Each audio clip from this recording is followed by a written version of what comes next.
After our daughter carved not one but two jack-o'-lanterns this week, I Googled, how do you prevent your pumpkin from getting moldy? And the #1 answers you find are to spray it with a mix of bleach and water or spread petroleum jelly on the exposed parts. But is that really true? To verify, we consulted with Dr. Sally Brown, a soil scientist at the University of Washington. She says it's all about microbes, tiny organisms that like to eat, among other things, pumpkins. It's hard for them to break through the orange skin, but by carving the jack-o'-lantern, we're giving them easy access to the moist part inside.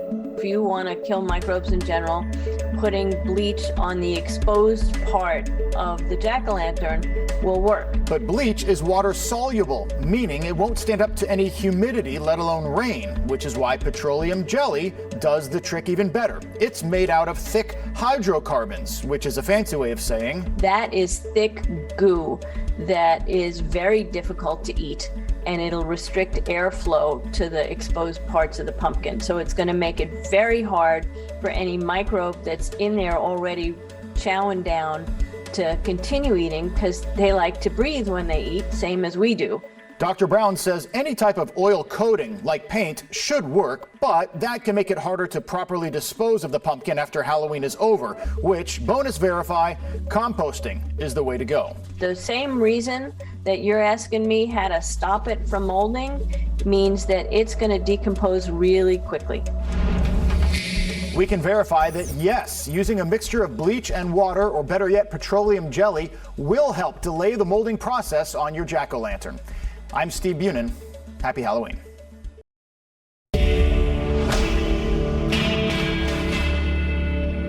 Can all plastic be recycled? Let's verify.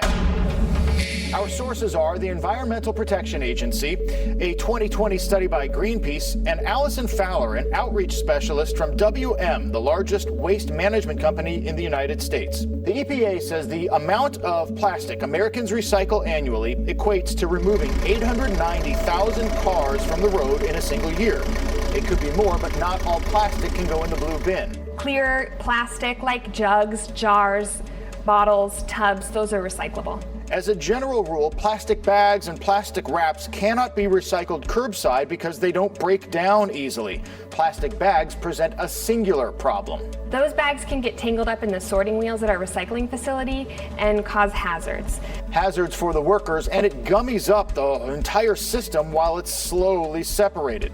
Another myth about recycling, that those 3 arrows forming a triangle mean, well, this item is recyclable.